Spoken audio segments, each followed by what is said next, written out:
வாழும் வாழ்க்கை ஆண்டவரை மகிழ்விக்கிறதாய் காணப்படுமேயானால் பரலோகத்தில் நமக்கு கிடைப்பது சிறப்பான வரவேற்பு. அப்படி பரலோகில் மகிழ்விக்கும்படியாய் சிறப்பான வாழ்க்கை வாழ்ந்த ஒருவருடைய சரித்திரம் இதோ உங்கள் முன்னே. ஒருவன் என்னை பின்பற்றி வர விரும்பினால் அவன் தன்னைத்தான் வெறுத்து தன் சிலுவையை எடுத்துக்கொண்டு என்னை பின்பற்ற கடவன் என்பதை தன் வாழ்வில் பின்பற்றி கிறிஸ்துவுக்காக வாழ்ந்த நமது மிஷனரி வில்லியம் கேரி அவர்களது வாழ்க்கை சரித்திரத்தை இப்போது காணலாம்.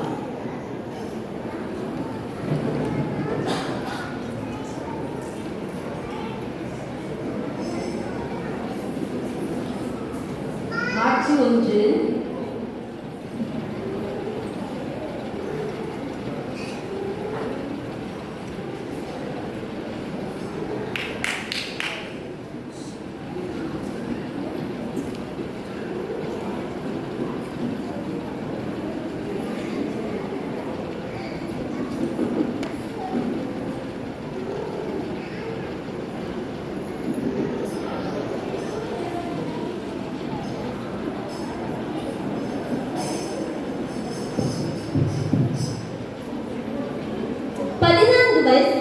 என் பள்ளி படிக்க விட்டதிலிருந்து செருப்பு தைக்கிறது தான் என் தொழில். பேப்டிஸ்ட் சபையில நான் ஒரு போதகர். அந்த சின்ன சபைய நான் நேசிச்சாலும் இங்கே உலகத்துல இருக்கிற அத்தனை மக்களையும் அத்தனை நாட்டையும் பற்றிய ஒரு பெரிய வாரத்தை இறைவன் எனக்கு கொடுத்திருக்காரு. எனக்கு நேரம் கிடைக்கும் போதெல்லாம் அவங்கள பத்தி படிச்சுக்கிட்டு தான் இருக்கேன். ஒரு சின்ன சபையை ஆரம்பிச்சு இந்த உலகத்துல இருக்கிற மூளை முடுக்கெல்லாம் செஞ்சு நற்செய்தி சொல்லணும்னு என் கூட ஊழியம் செய்கிறவங்க கிட்ட நான் கேட்டுக்கிட்டு தான் இருக்கேன்.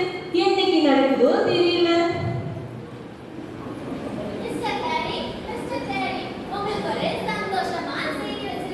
அப்படியா மிஸ்டர் டாக்டர் ஜான்? என்ன சந்தோஷமான விஷயம்?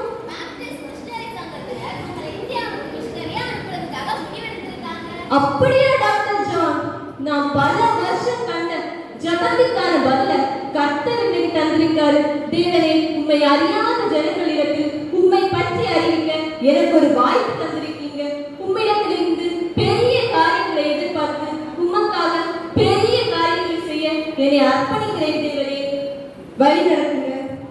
இந்த சந்தோஷமான விஷயத்த என் மனைவி டார்கி கிட்ட முதல்ல போய் சொல்லணும். வாங்க டாக்டர் ஜான். காட்சி 2.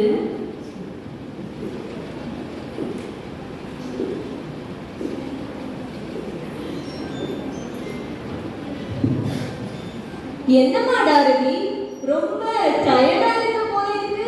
ஆமாங்க, குழந்தை வேற இன்னும் தூங்கவே இல்ல. பெரிய பசங்க வேற ரொம்ப சேட்டை பண்ணிக்கிட்டே இருந்தாங்க. அவங்கள சமாளிச்சு தூங்க வைக்கிறதுக்குள்ளால எனக்கு போதும் போதும்னு ஆயிடுச்சு. ஆமா, உண்மையிலேயே உங்க இன்னைக்கு ரொம்ப சந்தோஷமா இருக்கு. என்ன விஷயம் கேரி? ஆமா டார்கி, ஒரு சந்தோஷமான நியூஸ் தான்.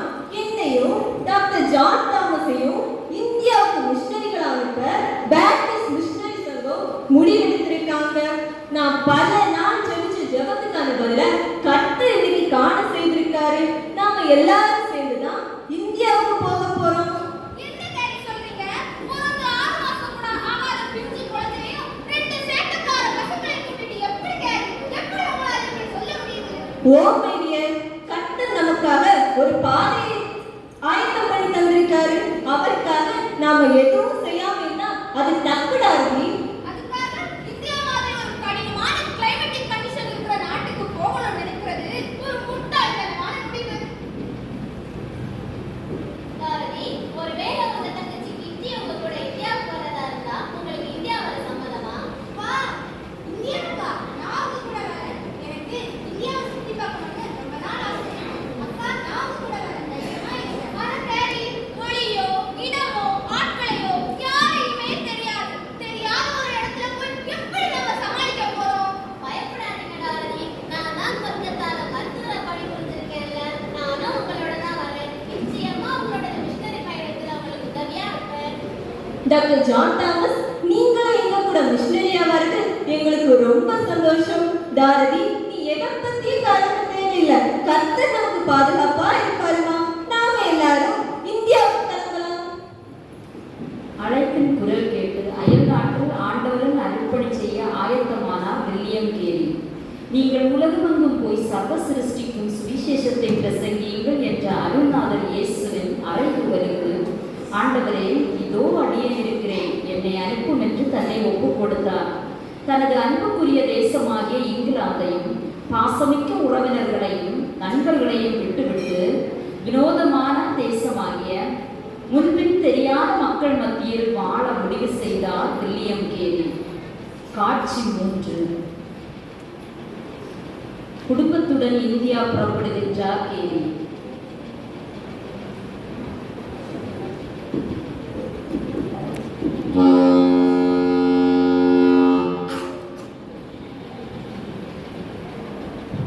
மிஸ்டர் கேரி, நீங்க கிளம்புறதுக்கான கப்பல் துறைமுகத்துக்கு வந்துடுச்சு.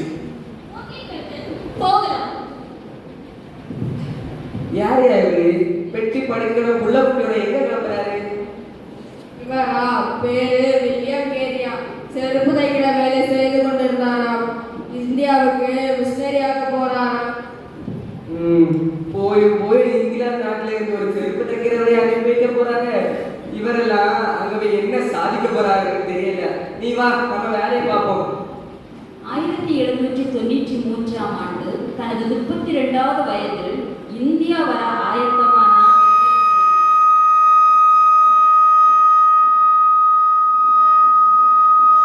இவரை தேர்வு செய்தவர்கள் இந்திய வரலாற்றிலேயே ஒரு மகத்தான இடம் பிடிக்க போகும் சாதனை மனிதரை இங்கிலாந்து அனுப்பி வைத்திருக்கிறது என்று அப்போது அறிந்திருக்கவில்லை. காட்சி 4. இந்தியாவில் கேரி. 5 மாத கப்பல் பயணத்திற்கு பிறகு கொல்கத்தா வந்து இறங்கினார் வில்லியம் கேரி. உடனடியாக சுறுசுறுப்புடன் செயல்படத் தொடங்கினார். இயேசு கிறிஸ்துவை பற்றிய நற்செய்தியை வங்காள மக்களுக்கு அறிவிப்பதற்காக வங்காளம் கற்க முடிவு செய்தார் கேரி.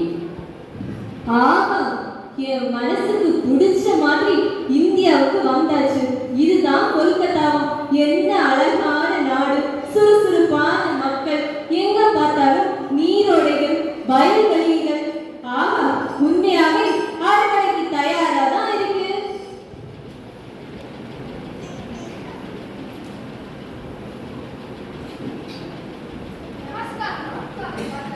பிரயாணம் எப்படி இருந்தது? நமஸ்காரம். கடினமாதா இருந்துச்சு. ராம் பாசு, இவர்தான் வில்லியம் கேரி. இவர் ஒரு நடமாடும் பல்கலைக்கழகம். இவருக்கு பள்ளிக்கூடத்துக்கும் கல்லூரிக்கும் போக வாய்ப்பு கிடைக்காவிட்டாலும் கல்வியில் இருந்த ஆர்வம் அவருக்கு பல துறைகளை பற்றிய நுண்ணறிவு கொடுத்திருக்கு. அது மட்டும் இல்ல, எபிரேயம், கிரேக்கம், பிரெஞ்சு, டச்சு போன்ற பல மொழிகள்ல இவர் தேர்ச்சி பெற்றவர். சார் வில்லியம் கேரி, இவர்தான் ராம் பாசு.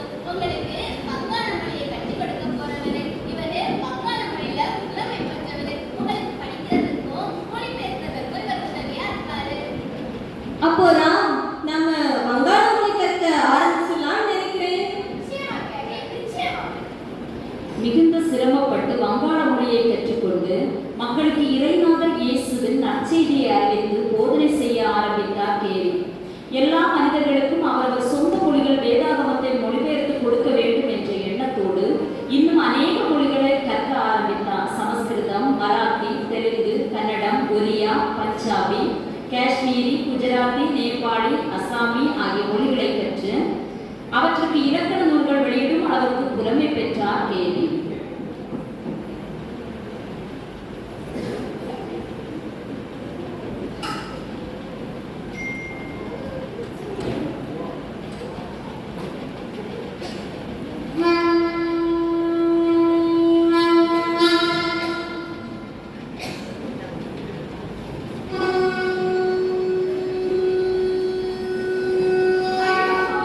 யாராவது காப்பாத்த மாட்டாங்க.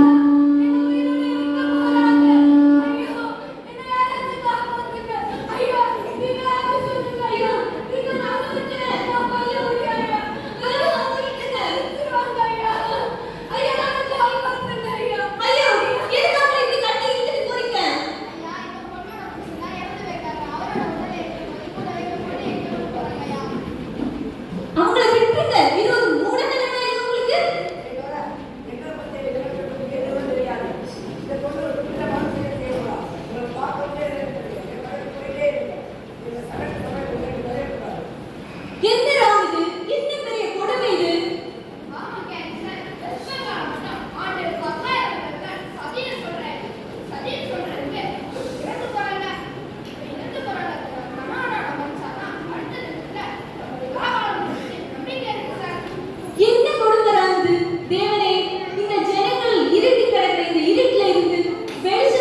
ஓ அப்போ பண்டைய வேதங்களை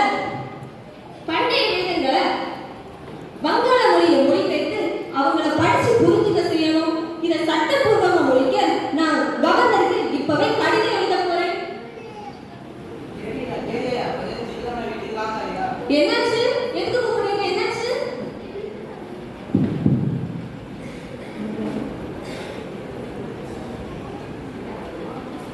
காட்சி 5.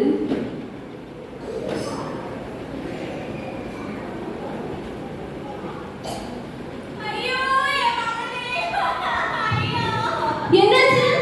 என் மகனுக்கு என்னாச்சு? பீட்டர், என்னாச்சு நமக்கு? ஐயோ, என்னாச்சுடா? பீட்டர், என்னடா ஆச்சு உனக்கு?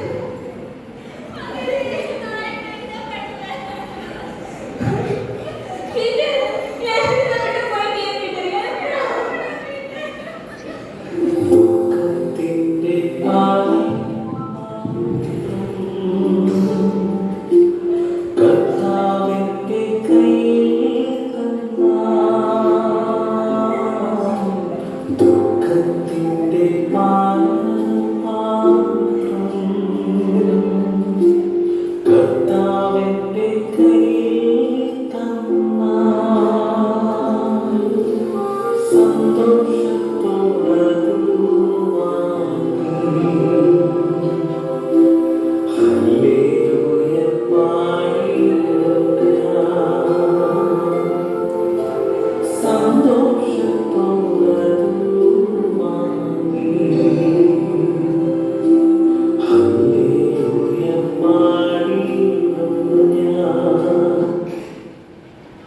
காட்சி 6.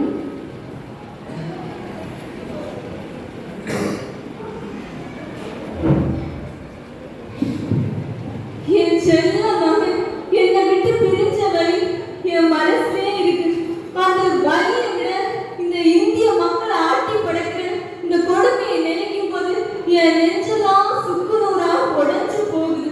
என் செல்ல மகன் இறப்புக்கு பணத்தை தூக்குறது கூட அவங்க சாதி உங்களை ஒதுக்கி வச்சிரும் பயந்து யாருமே வரல. நானே என் மகனை அடக்கம் பண்ண வேண்டிய நிலைமை ஆயிடுச்சு.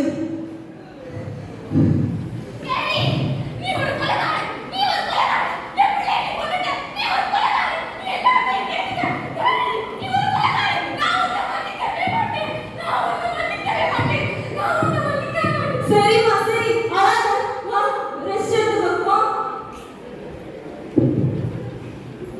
கிறிஸ்து நம்முடைய ரட்சிப்பிற்காக பரிதவிப்பதை பார்க்கும்போது நான் மட்டும் எப்படி இந்திய ஜனங்களுக்காக பரிதவிக்காமல் இருக்க முடியும் என்று கேலி அடிக்கடி கூறுவார்.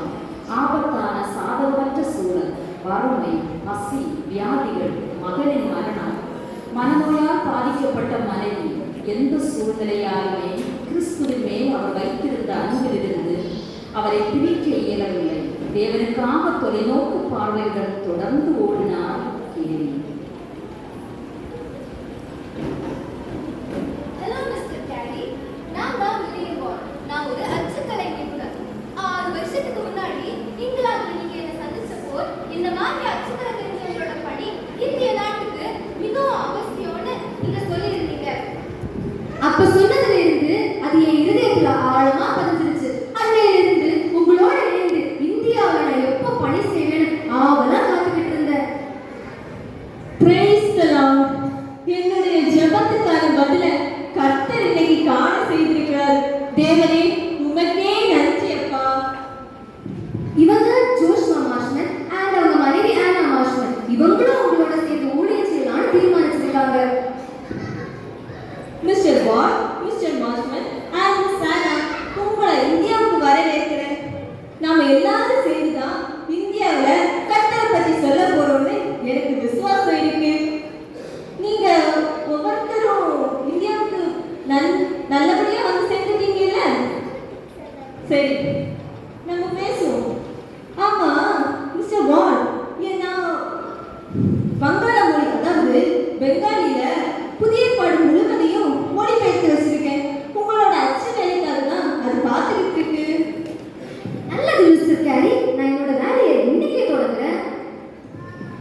வில்லியம் கேரி, வில்லியம் வான், ஜோஷ்வா பிரான்ச்மேன் ஆகிய மூவரும் உப்பிரி நூல் போல் ஒன்றிணைந்து செயல்பட்டார்கள். ஒவ்வொரு நாளும் கர்த்தருடைய பாதத்தில் அமர்ந்திருந்து தாங்கள் என்ன செய்ய வேண்டும், என்ன சொல்ல வேண்டும், என்ன எழுத வேண்டும், என்ன கற்பிக்க வேண்டும், என்ன பிரசங்கிக்க வேண்டும், என்ன அச்சடிக்க வேண்டும், மக்களுக்கு எதனை போதிக்க வேண்டும் என்பதனை ஆண்டவருடைய பாதத்தில் அமர்ந்து கேட்டறிந்து கிறிஸ்துவிடமிருந்து நேரடியாக அறிந்து வந்தார்கள்.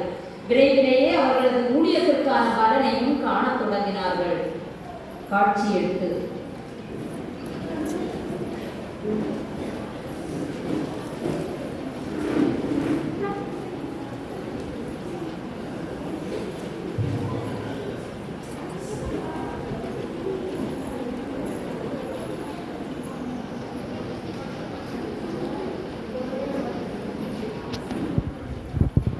அன்பான தேவ பிள்ளைகளே, கிறிஸ்து நாம் ஒவ்வொருவரையும் நேசிக்கிறார். அவர் நம்மை நேசிக்கிறார் என்பதற்காகவே இந்த உலகத்துக்கு வந்து நமக்காக அவர் ஜீவனை தந்தார். அவர் ஒருவரே மெய்யான தேவன். ஐயா, இயேசு கிறிஸ்து விசுவாசிக்கிறேன் ஐயா. கொஞ்ச நாளாகவே இயேசு கிறிஸ்து உங்க மூலமா இருதயத்துல பேசி கொண்டிருக்காரு ஐயா. அதனால எந்த கடவுளும் தராத சமாதானத்தையும் சந்தோஷத்தையும் ரட்சிப்பையும் பாவமளிப்பையும் கடவுள் எனக்கு தருகிறார் ஐயா. இனி எனது குடும்பமும் நானும் இயேசு கிறிஸ்துவை மட்டும்தான் விசுவாசிப்போம் ஐயா. இவன் என்னுடைய நண்பன் கோகுல். இவன் இயேசு கிறிஸ்துவை தன்னை சொந்த ரட்சகராக ஏற்றுக்கொண்டார் ஐயா. எங்களுக்கு ஞானஸ்தானம் கொடுப்பீங்களா ஐயா? கிருஷ்ணப்பா, கோகுல், உங்களுக்காக நான் தேவனை மகிமைப்படுத்துகிறேன். 7 வருஷமா இந்த மண்ணில் விதைச்ச விதைத்தனவல்ல கர்த்தர் இன்னைக்கு காண செய்திருக்கிறாரு. தேவனை உமக்கே நன்றி அப்பா. வங்காள மொழியில புதிய பாட்டின் முதல் அச்சுப்பதிவு. Praise the Lord, praise the Lord, hallelujah. தேவனே உமக்கே நன்றி அப்பா. தேவனுடைய புதிதான இரக்கத்தினாலும் மிஸ்டர் கேரி, மிஸ்டர் வாட் ஆகிய உங்களுடைய இடைவிடாத ஜெபத்துக்கும் உழைப்புக்கும் கிடைத்த இந்த மகத்தான கடித புத்தகம் இன்னைக்கு வங்காள மொழியில கிடைச்சிருக்கு. வாங்க இந்த சந்தோஷத்தோட கிருஷ்ணபால் மற்றும் கோகுலோட ஞானஸ்தான ஆராதனையில கலந்துக்கோம். கிருஷ்ணபால் மற்றும் கோகுலை தொடர்ந்து இன்னும் அநேக கர்த்தரை தங்கள் சொந்த ரட்சகராக ஏற்றுக்கொண்டார்கள். 7 ஆண்டுகள் அசையா விசுவாசத்தோடும் பொறுமையோடும் காத்திருந்த கேரிக்கு கர்த்தர் பலனளிக்க தொடங்கினார். இந்தியாவில் வாழும் ஒவ்வொரு மக்களும் தங்கள் தாய்மொழியில் வேதாகமத்தை கற்றறிந்து கொள்ள வேண்டும் என அயராது உழைத்தார் கேரி. 1812ஆம் ஆண்டு அவரது அச்சகம் எரிந்து பல்லாண்டு கால உழைப்பால் 10 மொழிகள் மொழியாக்கம் செய்யப்பட்டிருந்த கையெழுத்து பிரதிகள் அனைத்தும் எரிந்து சாம்பலாயின. எனினும் அவர் சோர்ந்து போகவில்லை. தேவனுக்கென்று அவர் கொண்டிருந்த அனலானது இன்னும் கூடுதல் பிரகாசத்துடனும் வல்லமையுடனும் அவர் ஆத்மாவில் பற்றி எரிய தொடங்கியது. மறுநாளிலேயே புதிய அச்சகம் தொடங்கும் பணிகளில் ஈடுபட்டார். இந்த அச்சகம் தான் புகழ்பெற்ற செராம்பூர் அச்சகமாகும். அவருடைய அறிவு உழைப்பால் 40 இந்திய மொழிகள் வேதாகமத்தை உண்டாக்கினார். இது எவ்வளவு பெரிய சாதனை! கர்த்தருடைய அதிசய நாமத்திற்கே மகிமை உண்டாவதாக.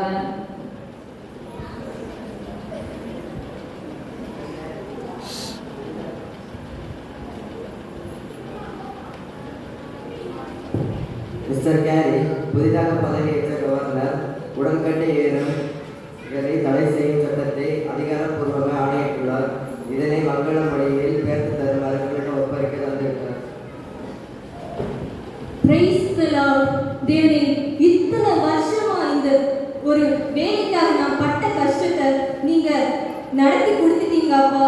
உமக்கே நன்றி. இந்த கொடுமையை ஒழிக்க சட்டப்பூர்வமா ஒரு முடிவு வந்துருச்சு. நான் உடனே போய் இதை பெங்காலி மொழியில டிரான்ஸ்லேட் பண்ண போறேன். ஆனா சண்டே சர்வீஸ்க்கு நேரமாகுது. நீங்க நற்செய்தி கொடுக்க வேண்டிய கட்டாயம் இருக்கிறது.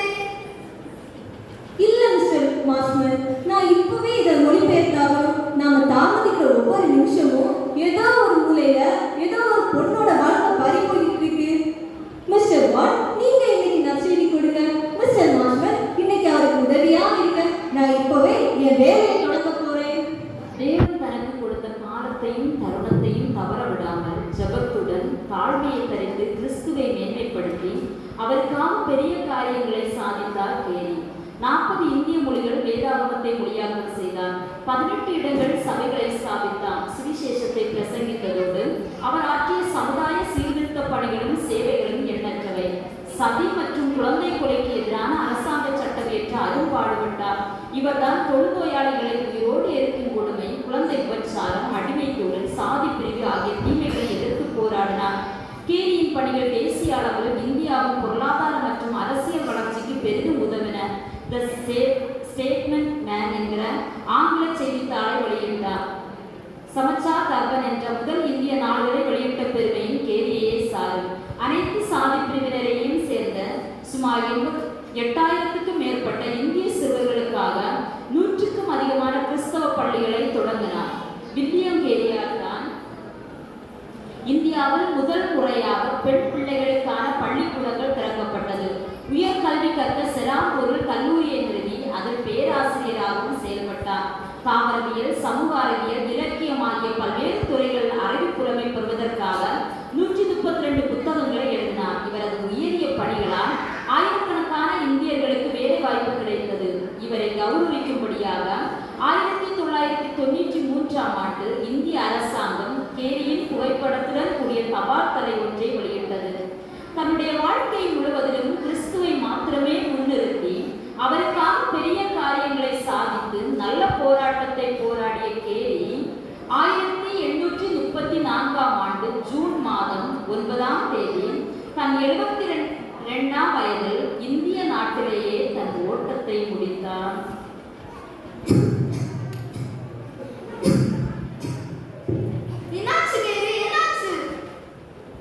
என்னால சுத்தமா முடியல.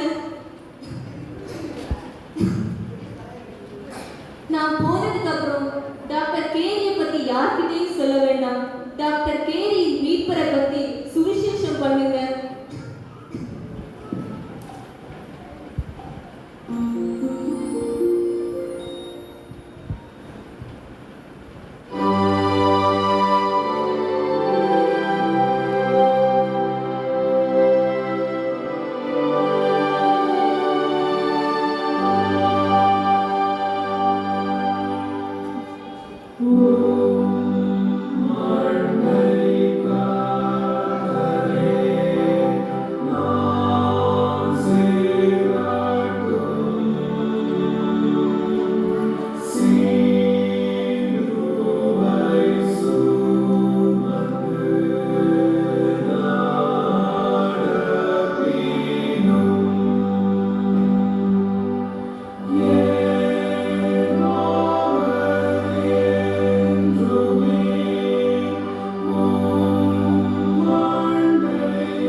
அழைப்பை பிரதானமாக்கி தடைகளை படிகளாக்கி கிறிஸ்துவின் அடிச்சுவடை உறுதியாக பின்பற்றி ஓட்டத்தை ஜெயமாய் முடித்த வில்லியம் கேரி இதோ நம்முன் சவாலாய் நிற்கின்றார்.